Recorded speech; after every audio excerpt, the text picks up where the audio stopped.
पूर्वक सुनिएगा। ठाकुर जी की सेवा ऐसी करो कि आप अपने ठाकुर को नहीं पहचानो, ठाकुर जी आपको पहचान जाएं।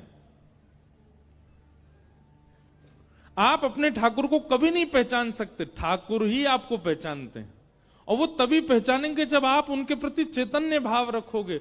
उनको धातु का नहीं मानो, उनको मार्बल का नहीं मानो, उनको उनको किसी अन्य धातु का मत समझिए कभी भी। तो श्री मदन मोहन जी की ऐसी कथा आती है कि मदन मोहन जी जयपुर में विराजते थे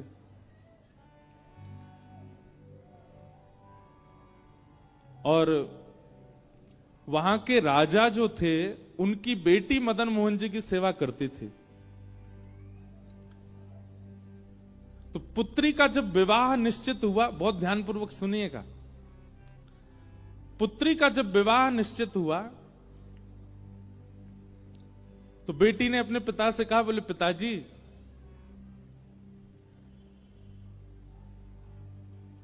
आप कुछ मत दीजिए, लेकिन मेरे विवाह में मदन मोहन जी को मुझे दे दीजिए, मैं अपने संग ले जाऊं इनको।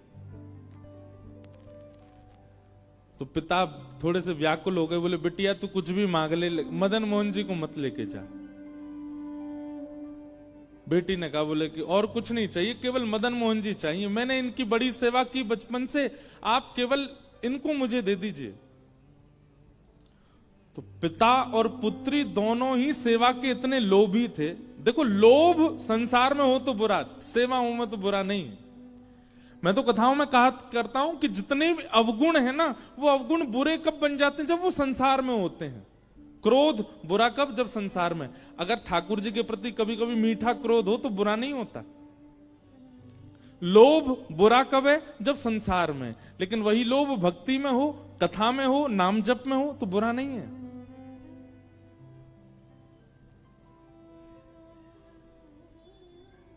जितने भी दोष हैं वो संसार के प्रति जब होते हैं तभी बुरे हो जाते हैं, तभी पाप के भागी बनाते हैं। पर भक्ति में हो तो वही भगवत प्राप्ति करा देते हैं। तो जयपुर के राजा अपनी बेटी से कहने लगे, तू जो मांगेगी सो दूंगा, मदन मोहन जी को मत मांग। तो पुत्री ने कहा, पिताजी आपके घर में पहले से ही गोविंद देव जी की सेवा है, मदन मोहन जी की सेवा है, एक ठाकुर की आप कर ही रहे हैं, एक मुझे दे दीजिए। पिता बोले, नहीं नहीं नहीं, तू जो मांगेगी दूंगा, लेकिन मदन मोहन जी नहीं दूंगा। बेटी भी बोली, मैं भी केवल मदन मोहन जी को ही चाहती हूं और कुछ नहीं चाहती।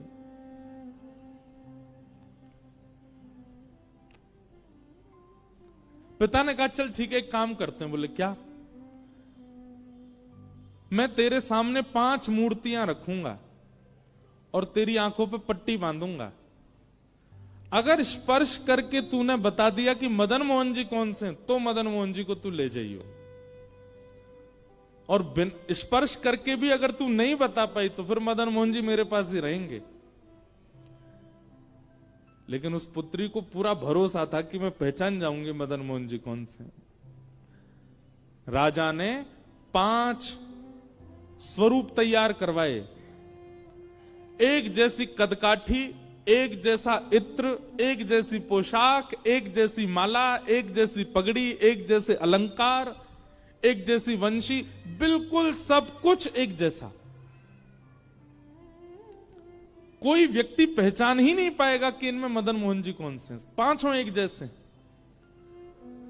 और पुत्री से कहा, बेटी 5 स्वरूप तैयार हो गए, सुबह अब तुम्हारी परीक्षा होगी। अगर तुमने पहचान लिया तो मैं तुम्हें वचन देता हूं कि तुम्हारे दहेज में मदन मोहन जी जाएंगे। रात भर पुत्री बेचारी बड़ी परेशान, बोले कि कहीं मैं हार ना जाऊं, कहीं मैं चूक ना जाऊं, कहीं ऐसा ना हो कि मदन मोहन जी रह जाएं। रात भर प्रार्थना करती रही तो मदन मोहन जी उसके स्वप्न में आ गए और स्वप्न में आकर के बोले, काय को चिंता कर रही है?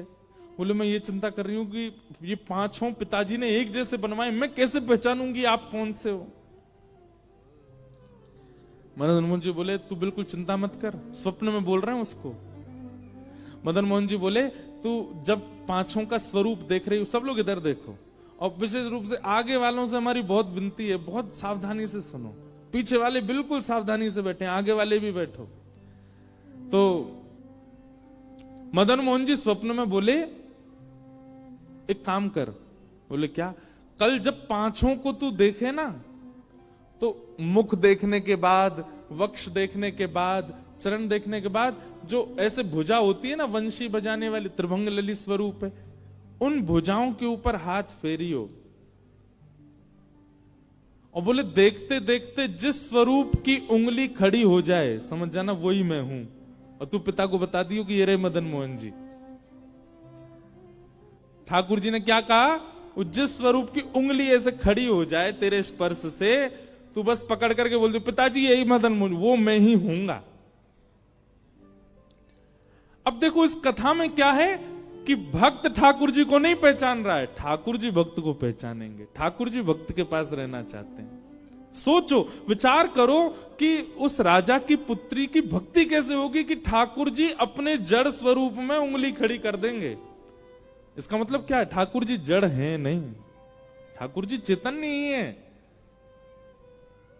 ये तो हमारी भक्ति की न्यूनता, हमारी भक्ति स्वभाव की सूक्ष्मता है कि हमको उनमें जड़ का अनुभव होता है, हमको उनमें जड़त्व का अनुभव होता है।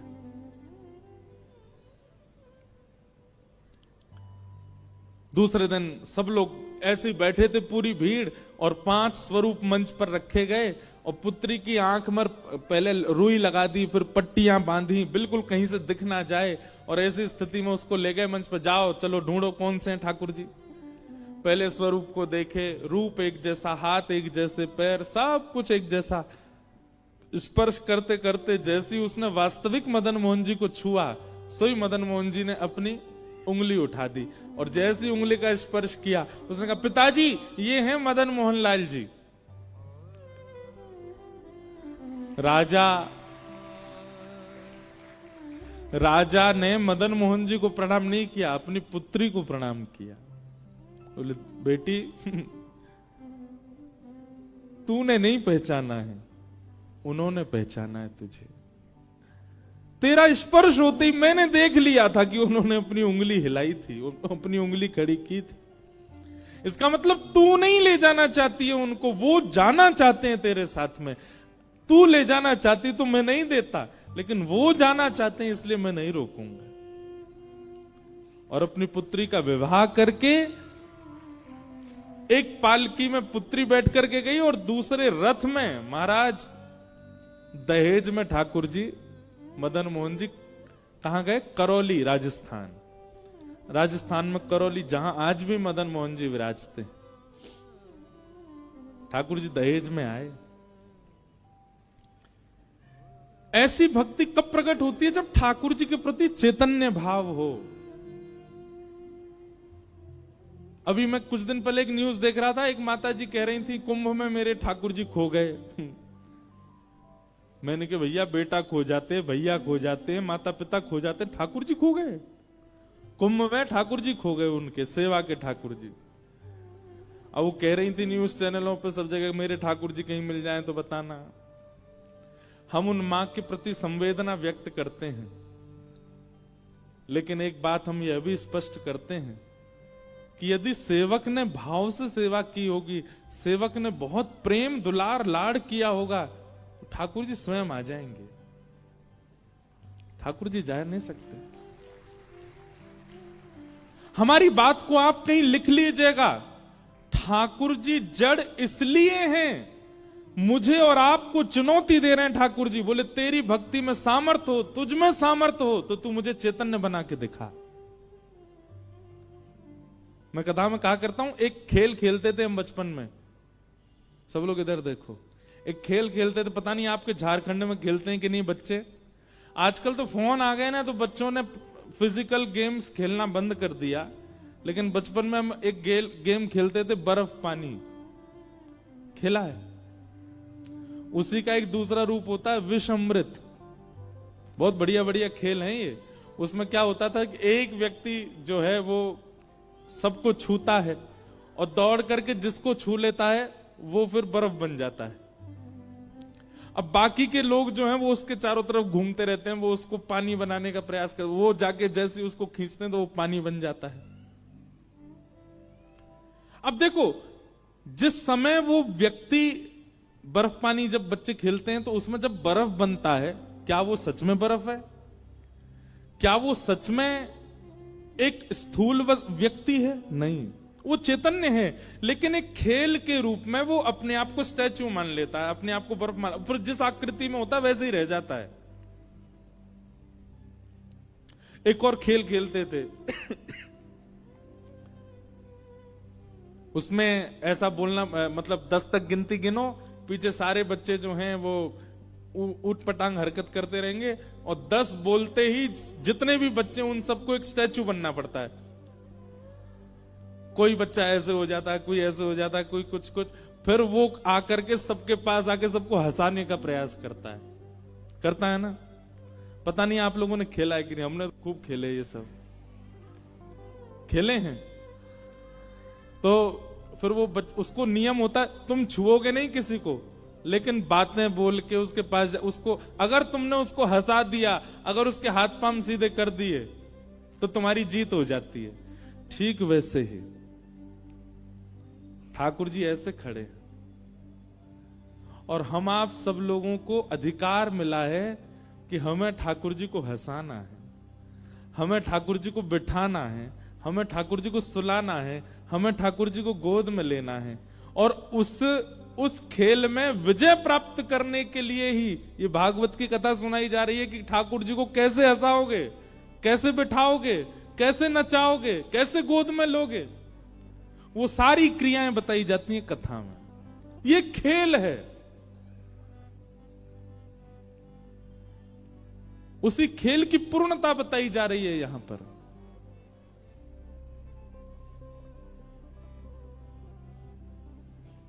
और अगर बालक उस खेल में उन मूर्ति बने हुए बालकों को नहीं हंसा पाता, नहीं हिला पाता, तो उसकी हार हो जाती है। ठीक वैसे ही हमारे संसार रूपी खेल में बहुत सारे मूर्ति बने हुए हैं। कौन? जगन्नाथ जी, बद्रीनाथ जी, द्वारिकाधीश जी, राधा रमण जी, राधा वल्लभ जी, बांके बिहारी जी, जब जाओ ऐसे ही खड़े मिलेंगे। लेकिन एक बात, मीराबाई को ऐसे नहीं दिखते थे ठाकुर जी। जब मीराबाई जाती थी मंदिर के कोने में खड़े हुए हुए, उसके रूप बदलते रहते थे, वो बातें करते रहते, दुनिया कहती कौन से बात कर रही है, पर उसके लिए ठाकुर जी ऐसे नहीं खड़े हैं। उसके लिए ठाकुर जी अलग अलग मुद्राएं बना रहे होते थे, उसके लिए ठाकुर जी ऊपर से बोल रहे होते थे। श्री माधवदास जी जगन्नाथपुरी में जब जाते थे महाप्रभु जगन्नाथ जी के सामने, श्री जगन्नाथ जी उनके लिए ऐसे नहीं होते थे। जगन्नाथ जी कभी ऐसे पौड़े होते थे, कभी बैठे होते थे, कभी कुछ कर रहे होते थे, बाकी दुनिया को ऐसे दिखते थे, पर माधवदास जी को अलग दिखते थे। हमारे गोवर्धन में श्री गोविंद दास, दुनिया के लिए श्रीनाथ जी ऐसे खड़े रहते थे, पर गोविंद दास जैसे मंदिर में आते थे, ठाकुर जी मोती उठा के मारते थे गोविंद दास के ऊपर। इसका मतलब क्या है? ठाकुर जी जड़ नहीं है, ठाकुर जी चैतन्य है। एक भाव में कथा में गाया करता हूं, कन्हैया कन्हैया पुकारा करेंगे। इस भाव में ठाकुर जी चैतन्य कैसे बनेंगे, ये बात बताई गई है। लताओं में ब्रज की गुजारा करेंगे, कन्हैया कन्हैया पुकारा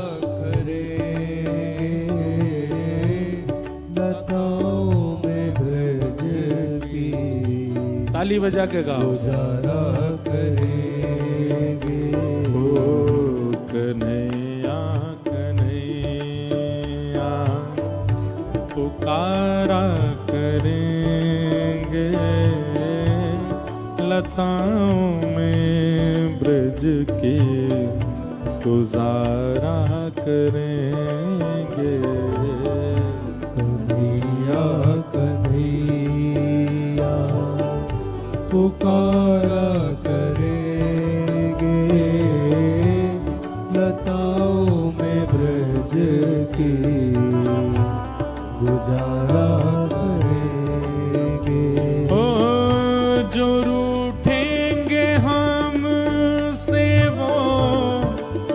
बांके बिहारी, जो रूठेंगे हमसे वो बांके बिहारी, जो रूठेंगे हमसे वो बांके बिहारी, जो रूठेंगे हमसे वो बांके बिहारी, चरण पड़ उन्हें हम मनाया करेंगे, चरण पड़ उन्हें हम मनाया करेंगे, ओ चरण पड़ उन्हें हम मनाया करेंगे,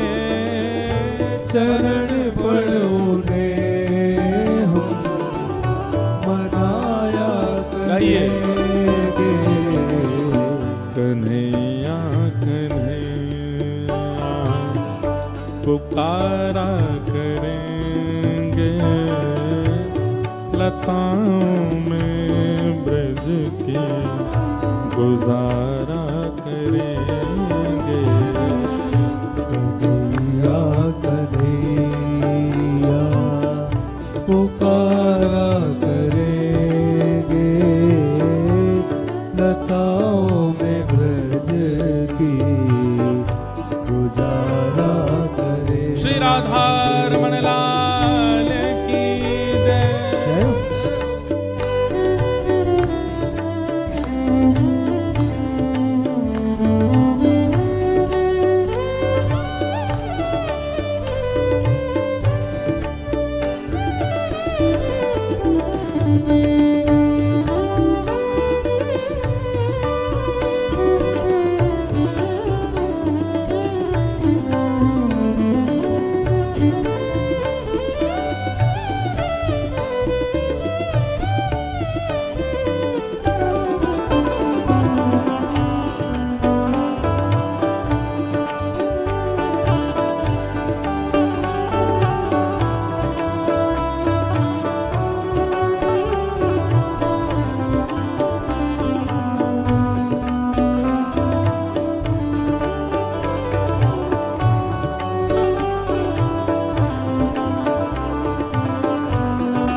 कहीं तो मिलेंगे वो बांके बिहारी, कहीं तो मिलेंगे वो बांके बिहारी, कहीं तो मिलेंगे वो बांके बिहारी, कहीं तो मिलेंगे वो बांके बिहारी, ओ चरण पड़ोगे हम मनाया करेंगे, चरण पड़ोगे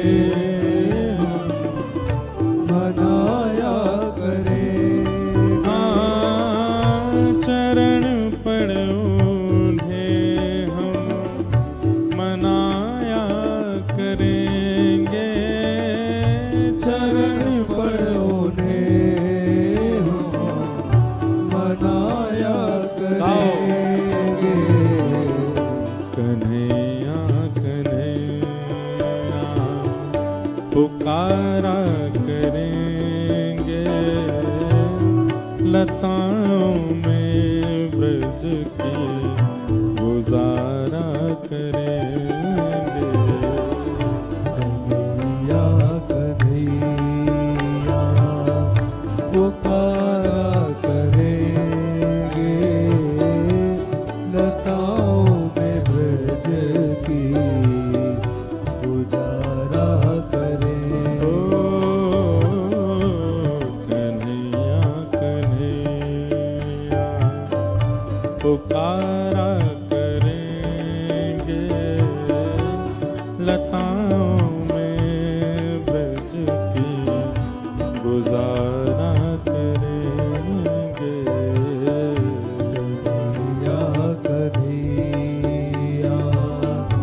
पुकारा करेंगे, लताओं में ब्रज की गुजारा करेंगे। और उन्होंने नचाए हैं ब्रह्मांड सारे, उन्होंने नचाए हैं ब्रह्मांड सारे, उन्होंने नचाए हैं ब्रह्मांड सारे, उन्होंने नचाए हैं ब्रह्मांड पर सारे, मगर अब उन्हें हम नचाया करेंगे, मगर अब उन्हें हम नचाया करेंगे, मगर अब उन्हें हम नचाया करेंगे, मगर अब उन्हें हम नचाया करेंगे। कन्हैया कन्हैया पुकारा करेंगे, लताओं में ब्रज की गुजारा करेंगे। कन्हैया कन्हैया पुकारा करेंगे, लताओं में ब्रज की गुजारा करेंगे। ओ कन्हैया कन्हैया पुकारा